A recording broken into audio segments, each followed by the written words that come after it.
ladies and gentlemen, cultures have always worked together to find out new ways to make our living conditions better and to develop our knowledge of both practical and theoretical matters. I've always been very suspicious about the book Clash of Civilizations that you probably have heard about by Samuel Huntington, who tries to show that there is a kind of a basic difference between different cultures, especially between Arab-Islamic culture and the Western culture. When we really look at the history, we can see that it's far from that. Actually, the cultures have always helped each other in their development. This mutual collaboration of cultures, different cultures, also holds true for Arabic and Persian cultures, which have always supported each other, especially during the Islamic period, and even before that to some extent. Yes. So the extent of Persian influence on Arabic Islamic culture is rather difficult to assess, because we have a lot of ethnically Persian scholars that have been writing in Arabic, and very often we don't know which was their mother tongue actually. On the other hand, we have ethnically Arab scholars who have been writing in Arabic but living in Iran. We could take the example of the famous Maqama author Bari al-Zaman al-Hamadani, who was from Hamadan but who was writing in Arabic, and we don't know, for example, which was his mother tongue, whether he spoke Arabic or Persian as his mother tongue. For today's lecture, I will define the influence of Persian culture on Arabic culture in linguistic terms. So I'm speaking about the cases in which Persian is the linguistic mode that affected Arabic culture, and only this is considered during this lecture as the influence of Persian culture on the Arabic culture. So we are speaking actually about transmission, not merely collaboration in a common culture or in a common cultural endeavor.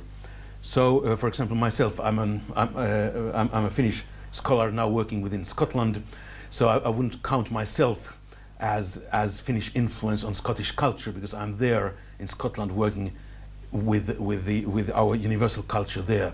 The same during this lecture, that I'm not speaking about ethnical Persians who were collaborating with other Arab-Islamic scholars who were working with the same themes as their Arab colleagues, but I'm speaking specifically of cultural transmission across the linguistic boundary, so things that came from Persian language or things that were written in Persian language and were later on transmitted to the Arabic culture. The area of this influence is huge, and it's quite impossible to speak during one lecture about the whole amount of Persian influence on Arabic culture. For example, to take just one example that I'm not going to discuss, we should remember that the whole theory of classical Arabic grammar is based on the work by a person called Sibawayh or Seboye in the Times Persian. So he was a Persian. He was a Persian who wrote the first Arabic grammar. So his influence is huge. But he did work in Arabic, and he did partly work in Iraq. So I'm not counting him as a case of influence here. I'm not saying that he couldn't be counted as one case, but not according to today's criteria. I will also limit myself to three areas during this lecture, namely on language, literature, mainly in the sense of belles lettres, and then historiography, and the other fields I will comment upon only in passing. But before tackling these various fields, let me start with some notes on the background of the collaboration of Arabic and Persian cultures, and we'll go back to the pre-Islamic times.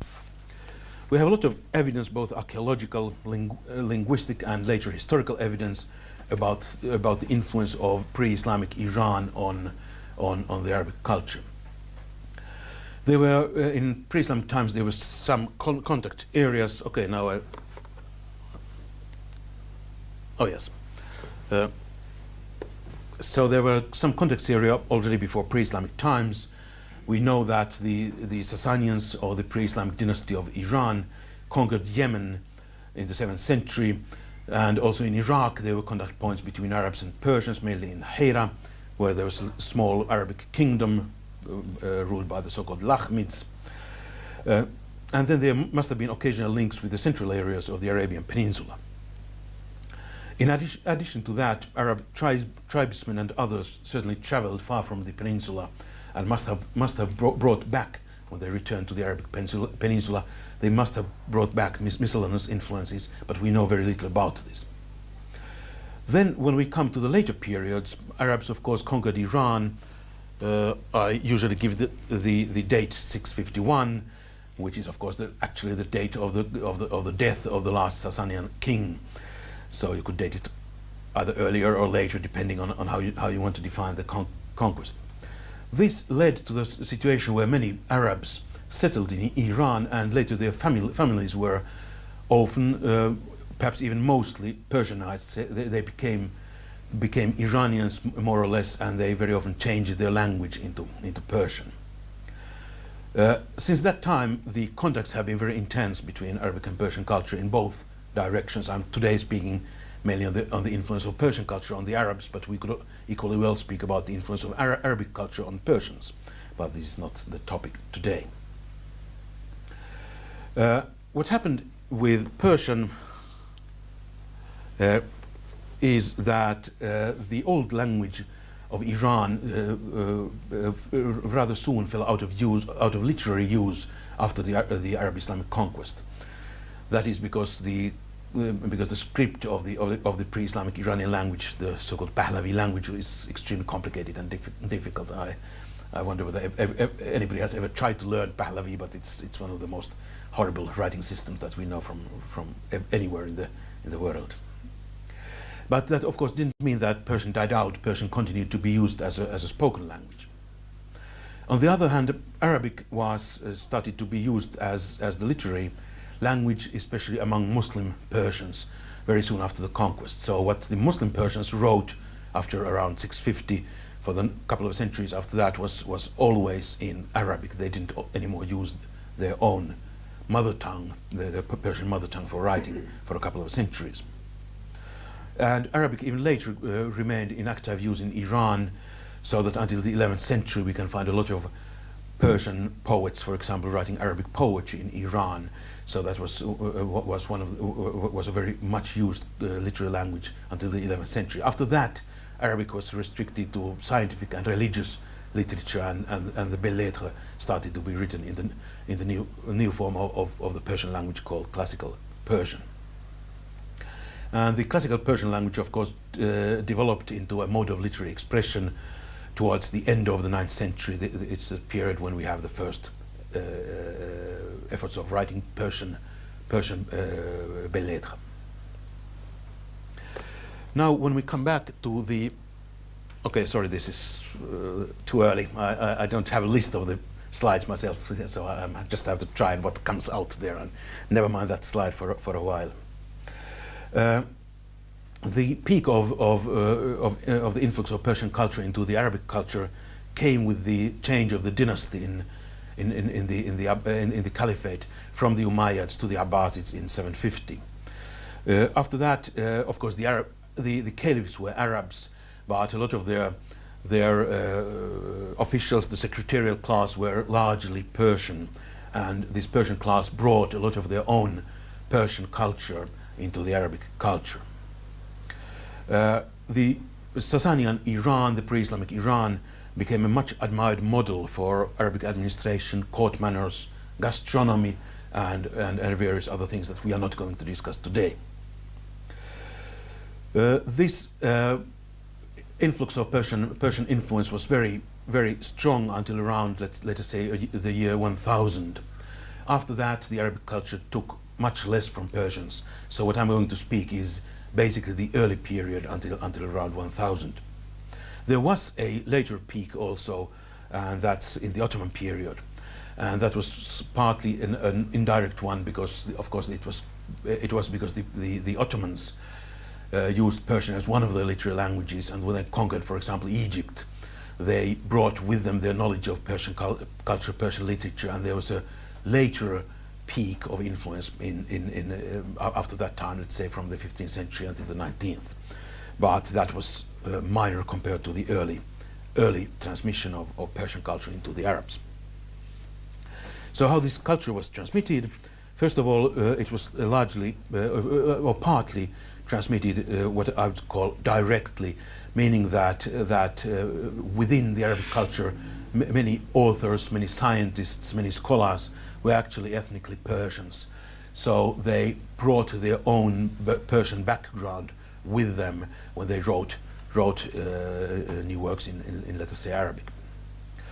Perhaps the major form of transmission of culture was by translation. After 750, the Arabs translated a huge amount of works from ancient Greek, from ancient Syriac, but also from Middle Persian, the earlier language of Iran. And I will speak a couple of words on the translations, but there was a huge amount of books translated. Not as many as Greek books, but still a substantial number of books translated from Middle Persian into Arabic between, let us say, around 750 and 950, in 2 centuries about. And then the third way of transmission of Persian culture was by imitation. With it, I mean that the Arabs heard a lot about Persians, about the courtly life of Iran, and they imitated the models they found in Iran and in pre-Islamic Iran also. Okay, that's the general kind of nutshell of how culture was transmitted earlier. Let us go now to some concrete examples. I will start with some cases of linguistic influence. Why? Because as 19th century linguists realized there is a kind of a idea of, and I have to quote this in German because the Germans kind of invented this, the method of Wörter und Sachen, that is to say words and things. Very often when you borrow a word from another language, that is actually a sign that you have borrowed the cultural concept or the thing also from the other language. A couple of examples from modern English: we say kindergarten, and it's no wonder that it was Germans who developed the early idea of Kindergarten in German. So when you say kindergarten, you kind of bring, with a word, you bring the reminder that it was actually the Germans who did the early development of this idea of taking care of children. Or when we are speaking about envoy, then of course this comes from French envoyer, and again we know that France is there behind. Or spaghetti, we eat spaghetti, and everybody knows that it comes from Italy, and so does the word. So let's have a couple of examples of Persian loanwords in Arabic. First of all, they started coming into the Arabic language already in pre-Islamic poetry. So it's not only after the conquest of Iran, but also before that. So in the 6th century already we have loanwords of Persian origin in Arabic. Of course, the larger influx of Persian words into Arabic came only after the conquests, and especially after 750. So I've selected a couple of examples grouped according to meanings. And the first group I have put there is words connected with agriculture. We find in Arabic words like bustan. I wonder, am I right in supposing that everybody knows either Arabic or Persian, so I don't need to translate these words? Yeah, so I'm not going to translate them. If there is some uncertainty, please let me know. So words like bustan, ambar, or sijin are all words that have been taken by the Arabs from Persian, and they still remind us of the origin. Then we have a series of words, and I mean we have hundreds and hundreds, if not thousands of words, so I'm just selecting a couple of examples. We have words that are related to counting and weights, like danak, dirham, and qafiz, all of them originally Persian. Well, actually, dirham is, for the Arabs, it was a loanword from Persian, but the Persians had taken it from the Greek, drachma. So basically it comes from there, but the Arabs got it from Iran. Then we have a lot of words on administration. I selected 4 of them. The first of is my all-time favorite, the word diwan, in the meaning of office, also of course in the meaning of a collection of poetry. But that's because why it's under administration, that diwan also means an office. Why that is my favorite is that it actually comes from the oldest known human language, Sumerian, where the origin of this word comes from the word dub, meaning actually a clay tablet which they use for administration. Farsakh, Fihris, Jund, all are Persian words. We can very easily see that very often Persians things were connected with luxury. We have luxurious plant names, flower names, dishes, and yeah, among these my favorite is the last one. Yeah, the last one, namely ward, which means rose. And if you ask how does that come from Persian, it's in modern Persian it's gol, of course, but gol comes, believe it or not, comes from Middle Persian ward. There are phonological reasons for this, but it would take some time to explain that. So let's just go on. Also, everyday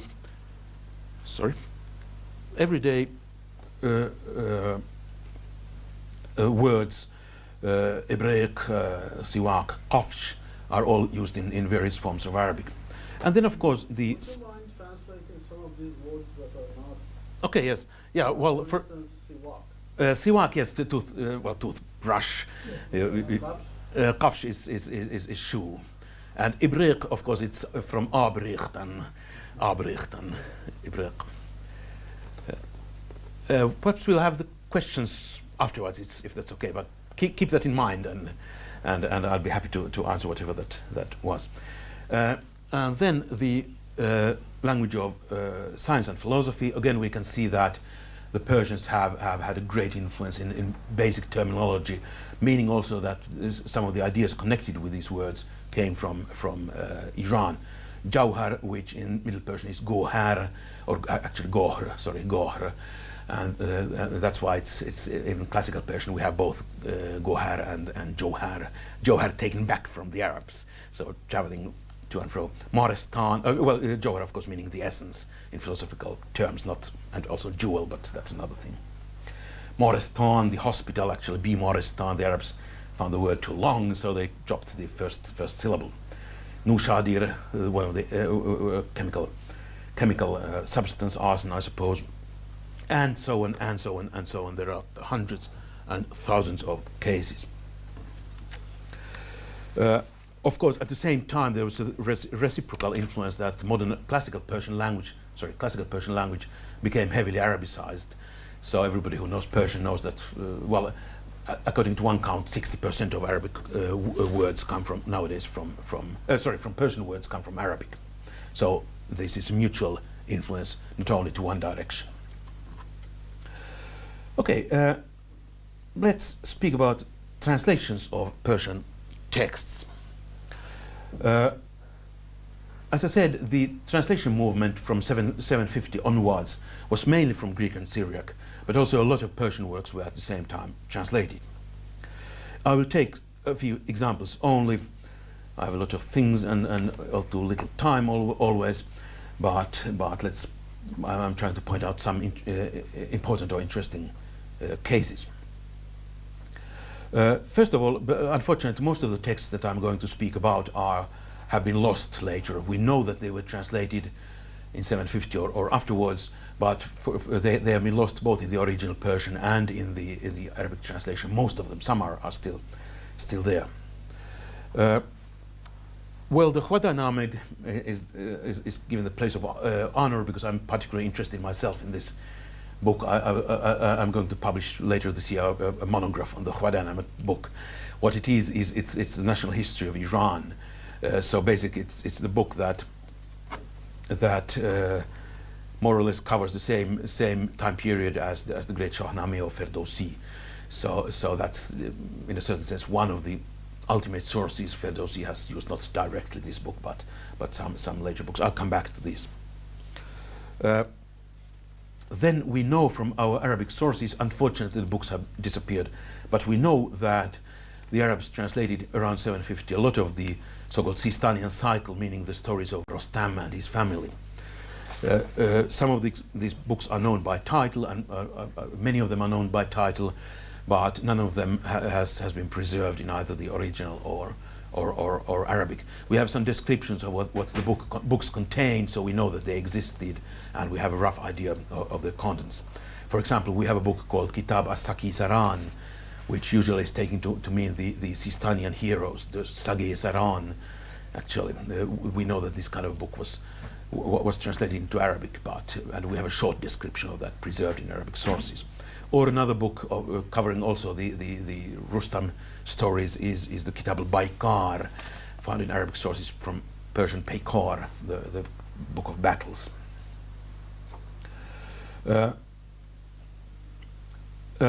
One interesting book that I might want to mention you in more detail is Kitab al-Suwar, which was the history of pre-Islamic Iran, another history of pre-Islamic Iran.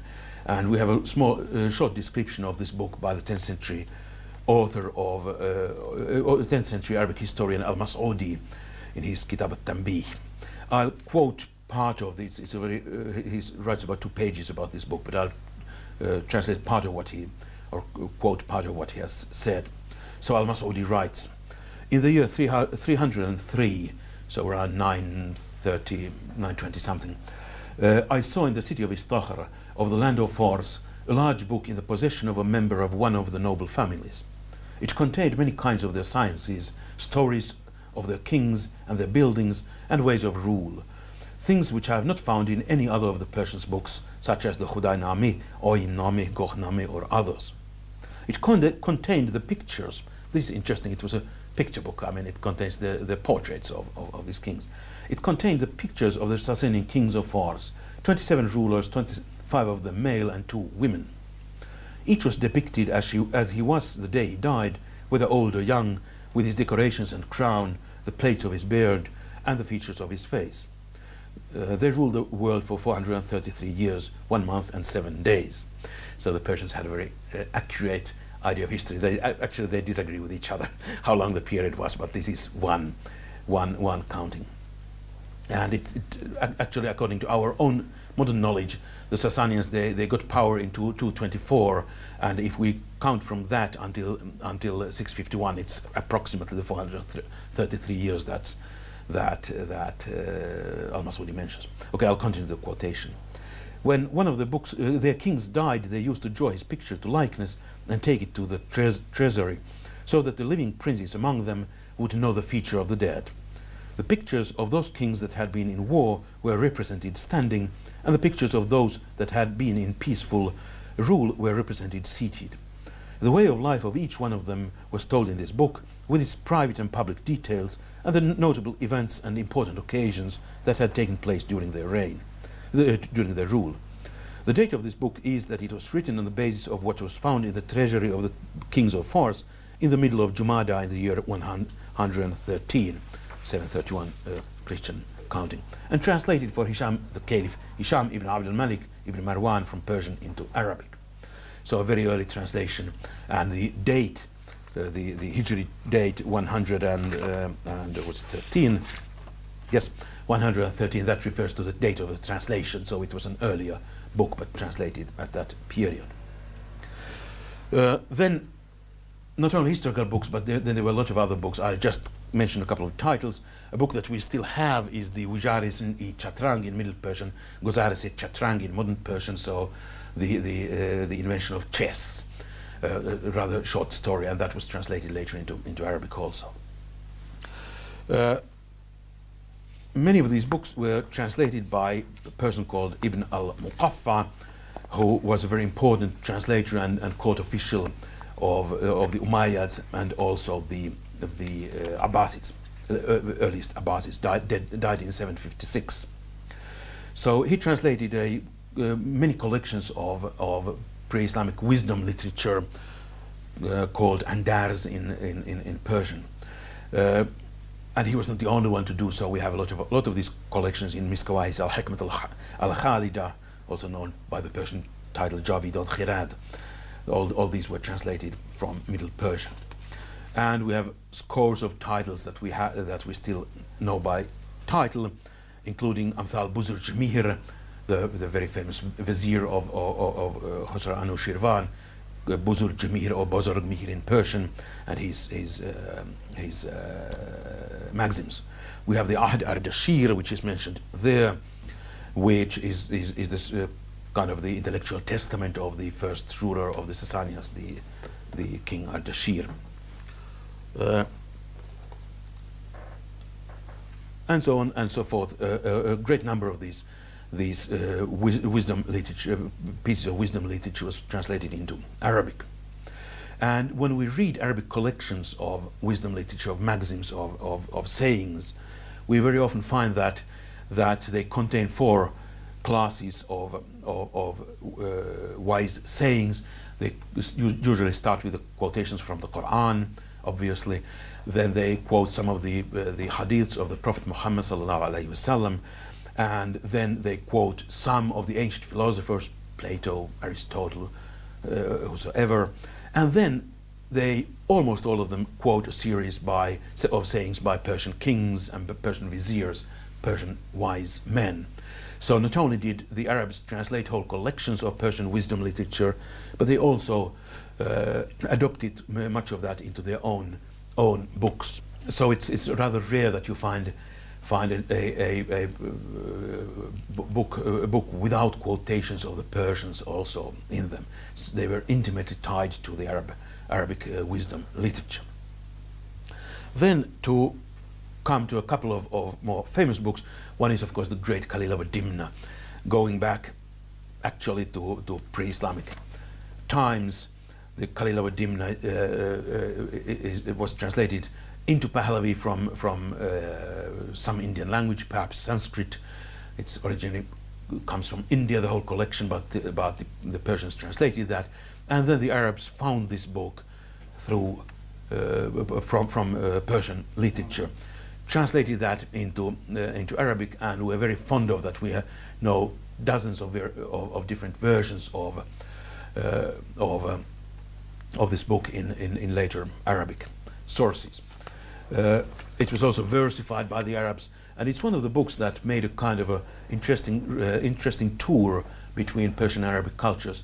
So it is originally a Middle Persian book that was translated into Arabic, and then the Arabic was translated back into classical Persian. It was one of the very first books to be translated from Arabic into classical Persian. We know that the late 9th century poet Rudaki later on versified the story of Khalil Dimna based on an slightly earlier prose translation of the book. Then, of course, we have the Hazar Afsani. I wonder how many of you have heard about the book. But when I tell you what it became, everybody has heard about that. This is the story collection of 1,000 stories. And yes, obviously, you are already guessing what it is.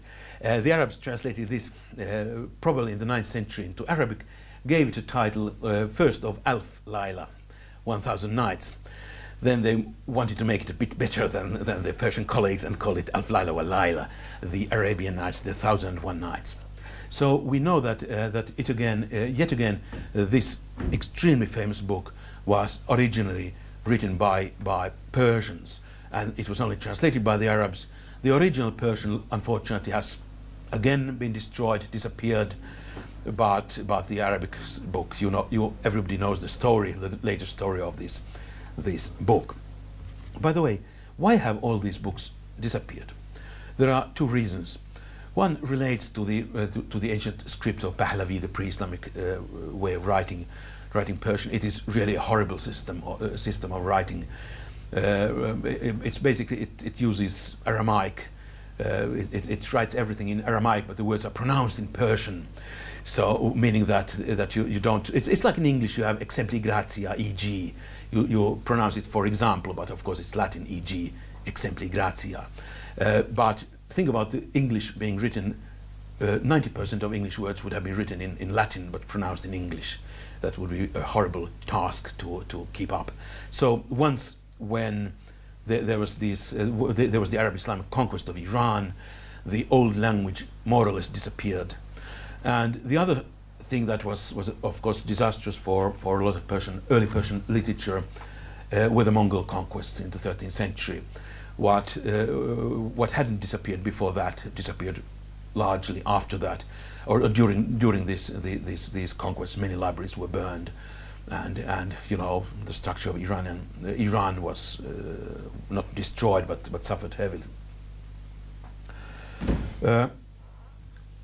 So in general, we can say that actually most of the story literature that the Arabs have goes back to Persian roots. I don't say that the Arabs didn't do anything. Of course they did. They developed, for example, the collection of Hazar Afsani.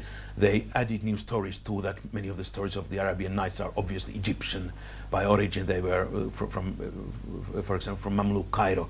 We know a lot of stories. So I don't say that the Arabs didn't do anything with them, these collections, but always the Arabic culture is here based, in storytelling, it's based on Persian models, which the Arabs adopted and then developed further. Then we know that a certain number of philosophical and scientific works were also translated from Middle Persian into Arabic. Here we have only a few titles that we can be absolutely sure about, and this is an area that hasn't been well studied.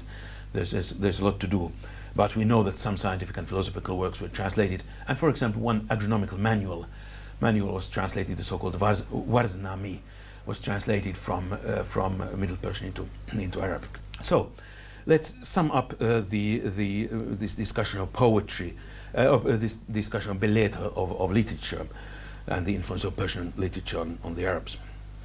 I've been speaking about prose only.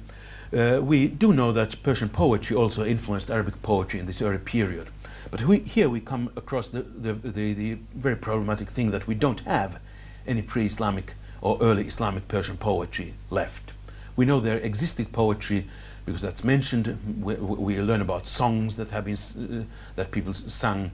We learn about poetry that the Persians had, but we don't have any of these lyric poems that are being mentioned.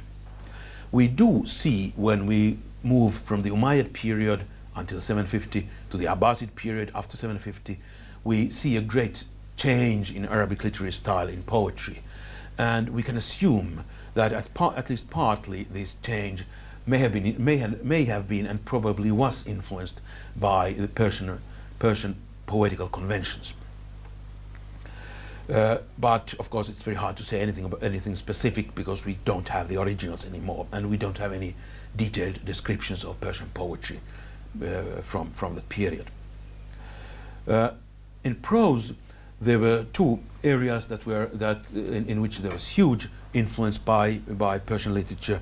One is the wisdom literature, the Andars literature, and the other are the fables, the story collections, very often in fable format.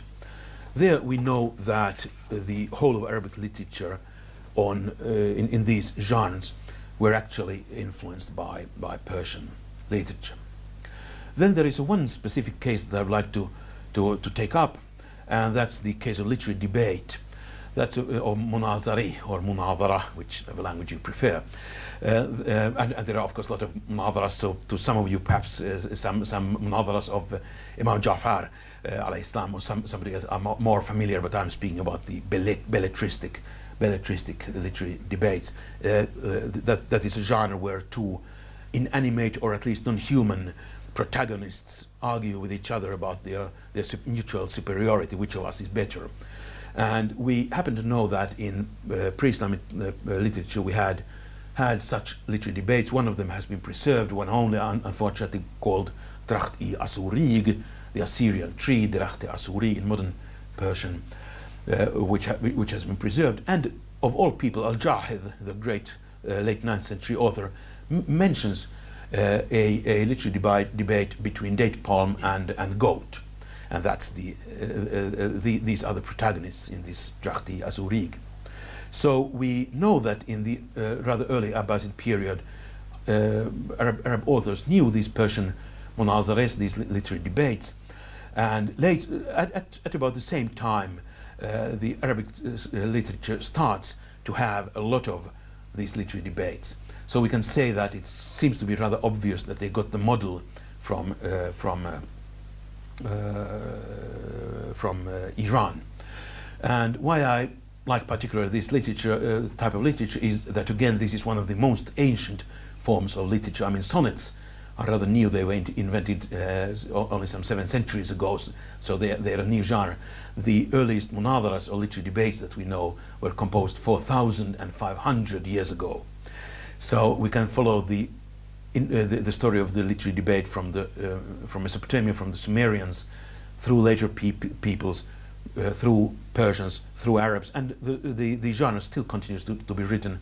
For example, on the Arabian Peninsula in Central Asia, they still write these kinds of munadaras. We, for example, have a munadara between coffee and tobacco, which is better.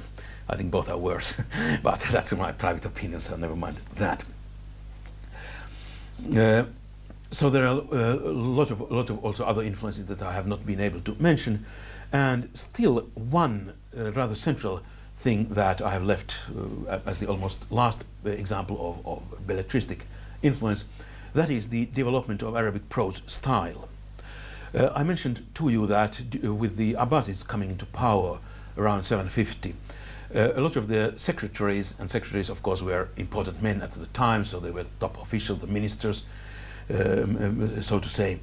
A lot of these secretaries were actually Persian by origin, and the Arabic prose literature developed at this very time. Before that, we don't have any Arabic prose. Of course, we have the Holy Quran, but that wasn't the basis of Arabic secular literature.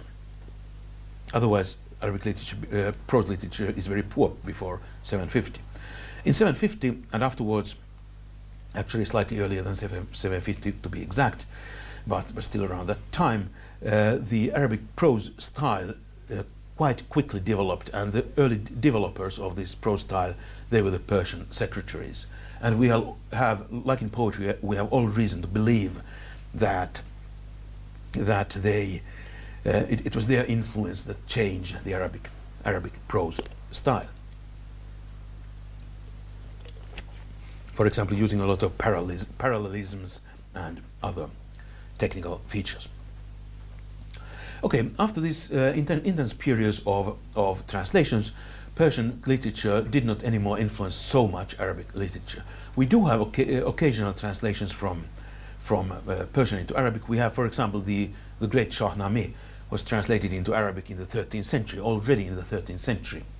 But the fact is that it left little traces of its existence in Arabic culture. It wasn't imitated, it wasn't read widely. We do have that book, it still exists and it has been printed, but it didn't influence the Arabic culture as, for example, Khalil wa Dimna earlier had influenced. And of course, my great personal favorite, another great personal favorite of mine in Persian literature is the Golestan, which was also translated in the 17th century for the first time into Arabic. I'm not quite sure about the date though. And also the Persian verse form of Rubai. We have a couple of Rubai collections that have been written in Arabic from the 13th century onwards, rather few. So the influence didn't stop, but it kind of diminished. It didn't have any more such a big influence as it earlier had. Okay, the third, I've been now discussing language and then literature, mainly based on translations. And the third field that I would like to discuss is historiography. I already mentioned that many of the Persian historical texts were translated into Arabic. I'll start with something more important, and then if I have time, I'll say a couple of more words on the Khwadaname, which I'm personally interested in. When the Arabs started building the idea of history, of general history, not only their own history, but world history, universal history in general, they built it on three different kind of cornerstones. Before I mentioned that, what they ignored was, of course, the history of antiquity. The Arabs knew very, very little about, and I'm now speaking about the classical Arabic culture. They know very little in medieval times about ancient Rome and ancient Greece. They know the philosophers. They know Aristotle quite well. They know Galen, Hippocrates, Plato. They knew all of these philosophers, but they didn't know about the history of Greece. Not to speak about Rome. They didn't know much about Rome. So the three cornerstones they built their own, their general history, their world history on are, first of all, there's of course the history of the Arabs themselves. We have a lot of information of pre-Islamic Arabs, the conditions of on the Arabian Peninsula before the appearance of Islam, etc., etc., and also, of course, the early history of Islam also. That was one of the cornerstones. The other is the holy history that, from a Western perspective, could be called biblical history. The same characters from Adam to Noah, and all the prophets. Their history is always there. You don't find a world history written in Arabic in classical times without these two components: the Arab's own history and the history of the prophets. And the third component, that is, of course, what I'm today interested in, is Persian history. It's rather rare. You do find, but it's rather rare that you find a universal history that doesn't mention the Persians. The Greeks are almost unknown in universal histories. There are some late examples. For example, Al-Maqrizi, the 15th century Mamluk historian Al-Maqrizi, he has a couple of very good chapters on the Greece of the antiquity, and also on something on Rome, not much on Rome and the Franks, but still something. Basically, that was rare. In contrast, all the historians know Persian history before pre-Islamic times based on the Persian historical books that were translated into Arabic in early times. So they are not so much using, for example, the information from classical authorities. I mean, Herodotus writes a lot about history, but he's unknown to the Arabs. And if we look at the Arabic histories, general histories, we find basically two different models. The more common one is that the histories are arranged according to the prophets. If you look at At-Tabari's great historical work, At-Tarikh, it's called Tarikh al-Rusul wal-Muluk, in this order. And it definitely starts with the prophets, and then At-Tabari tells that during this prophet the king was, and then says something about the Persian history. And this goes, as you know, on until the the beginning of the Islamic dating system, and from then after that At-Tabari switched over to analytic form, so he tells this what happened in this year, what happened in the next year, year by year. But the earlier parts, they are organized according to prophets, and within this framework of prophets, the Persian kings are kind of put into that framework. This is more common, but we also have the Persian model, where the world history is organized according to Persian kings, and then the prophets are put into this framework, telling that Gayomard, or Gayomard, whichever form you prefer, was the first king, and during his time the prophet was so and so, and then continuing following the Persian prophets until the end of the pre-Islamic Persian empire. So what this means is that the Persians were a very important element in world history, and sometimes even the leading element, so that even the prophets are put in the framework of Persian kings. Usually the other way around, but in some cases the other way around. And we have to come to rather late authors of the 14th century before we have more general world histories where the people of India or China or Europe are discussed in some more detail. But this remains the traditional mode of world history till the end of the end of the classical period.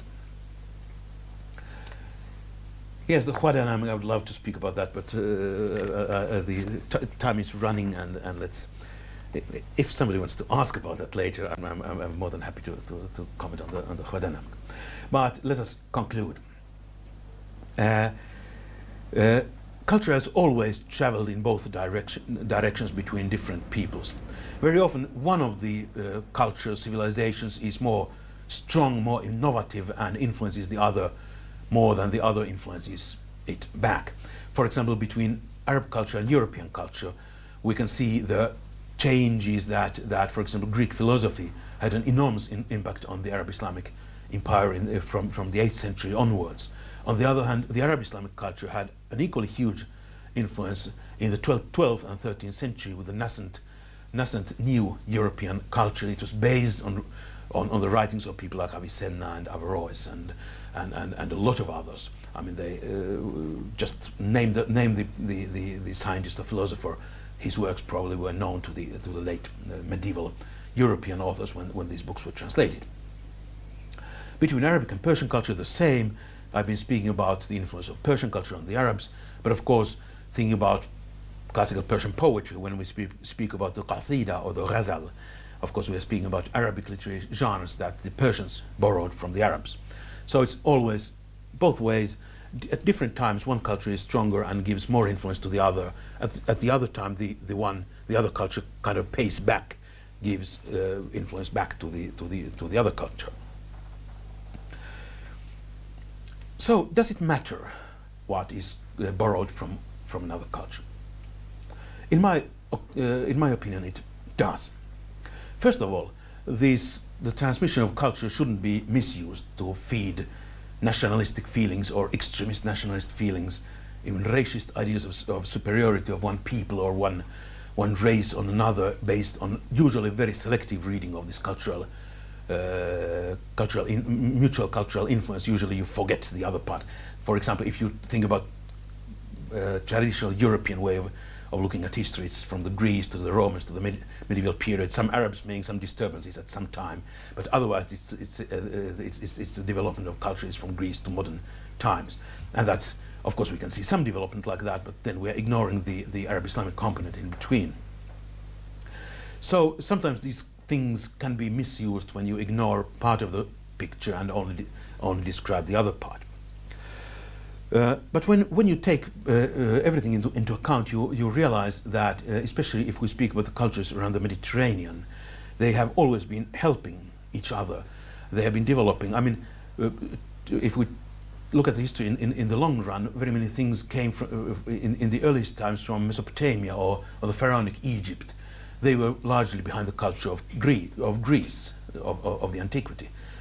Greece was, of course, influencing Arab-Islamic culture. Arab-Islamic culture was influencing late medieval European culture. European culture, as in modern times, influenced Arab-Islamic culture. So what we have been doing is that we have been developing science, philosophy, arts, everything, either together or one after the other. Saadi, if I remember correctly, has in his Gulistan the nice story about a light being carried by different persons and given every time to the next person who takes it up and carries it forward, and so forth. So I see the cultures around the Mediterranean as having helped each other during centuries, or actually during millennia. So no reason for seeing any real separation between Arab-Islamic and Western culture, for an example.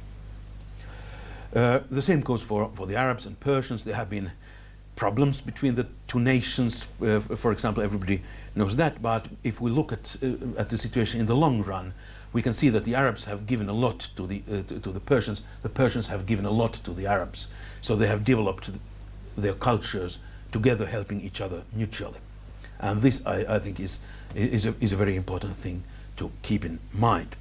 So if we think about Arabic literature without Persian influence, so there is no Arabian Nights at all that came from the Persians, and it's one of the books that nowadays people are proud. They just didn't used to be so proud about the Arabian Nights earlier. And the same goes for the ghazals and qasidas of Hafiz and Saadi and the other great authors of Iran. Had there not been Arab poets, then Hafiz and Saadi wouldn't be what they really today are. So they have been helping each other over a very, very long period. So, ladies and gentlemen, I originally come from a country even more northern than Scotland, believe it or not. Scotland is moved south when I came to there. I also told them that the weather is rather nice here, and they thought that I'm not quite sane person. But I come from Finland. We have had little direct contact with Iranian peoples for more than 2 millennia. But still, our language, Finnish language, bears witness to Iranian cultural influence from a very early period. Our numeral for 100 in Finnish is 100, which comes from an Iranian form that finds its present form in modern Persian sad. So thanks to the Iranians, we can count until 100. We might have learned that later on, but here we see that we learned it rather early from the Iranians. And also our word for hammer is in Finnish vasara. which shows that the Avestic people had taught us some of the technology. The word coming from what in Avestan is vajra, and through some phonetic changes, which I'm not going to discuss here, has become gorz in modern Persian. So gorz, the mace, is actually the same as Finnish vasar. Even after such a long time, our language should remind us what we owe to the ancestors of modern Iranians.